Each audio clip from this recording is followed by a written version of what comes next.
I've spent a fair amount of time talking about the problems I see with Battlefield 6, especially when it comes to the gunplay, but today I want to focus on the areas I actually think they're doing well in, because the foundation here is strong.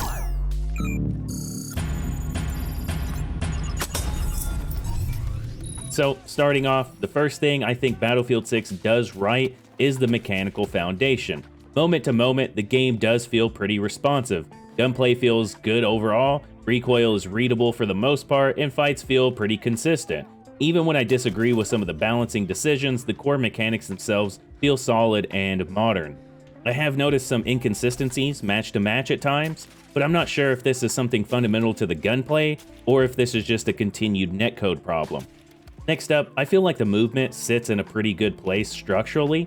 Even after the recent nerfs, it still feels pretty fluid and readable, but I personally thought it felt better before the changes. Still, the overall foundation works for me. Most of the game pacing issues that I see and have problems with don't really come from the movement itself, more about the surrounding systems that we interact with. Another area I think they've done well with is communication. Even with the delay of Season 2 and some of the delays in communication during that time, I think overall they've been pretty consistently transparent with what they're monitoring and what they would like to improve.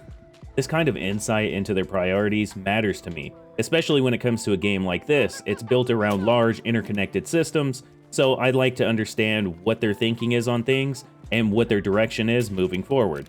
Alongside that, I think their pivot towards listening more closely to the community feedback is a welcome change, especially around the pacing and scale of the game. This is a positive shift overall.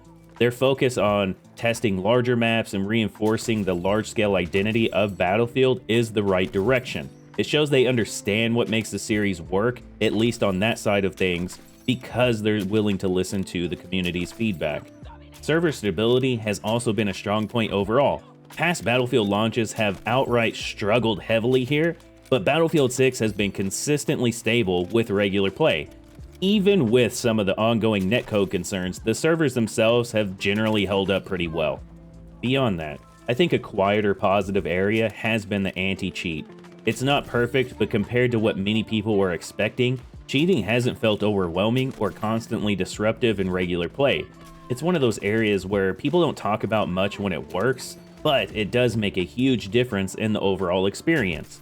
And personally, I can only remember running into maybe 2, at most 3 clear cheaters this entire time playing the game. This is easily the best experience I've had in a shooter game in this regard. Granted, I don't play RedSec, and with that being a free-to-play option, clearly there's going to be more people trying to cheat in those lobbies compared to the base game. And more broadly, I find that Battlefield 6 still delivers on some of the moments that define the series, especially when it comes to things like destruction, combined arms gameplay, and even a sense of scale on certain maps. The main issues that I see still come down to pacing, infantry to vehicle balance, and the lack of clearly defined lanes with some map designs. So overall, I find that Battlefield 6 already has a strong foundation in place, which is why, at this point, the frustration isn't really about direction anymore, it's about execution. But I'm curious to know what you think the game does well, and what you think the game still needs to work on. Be sure to let me know down in the comments below. I'll catch you on the next one. RAMTEID out.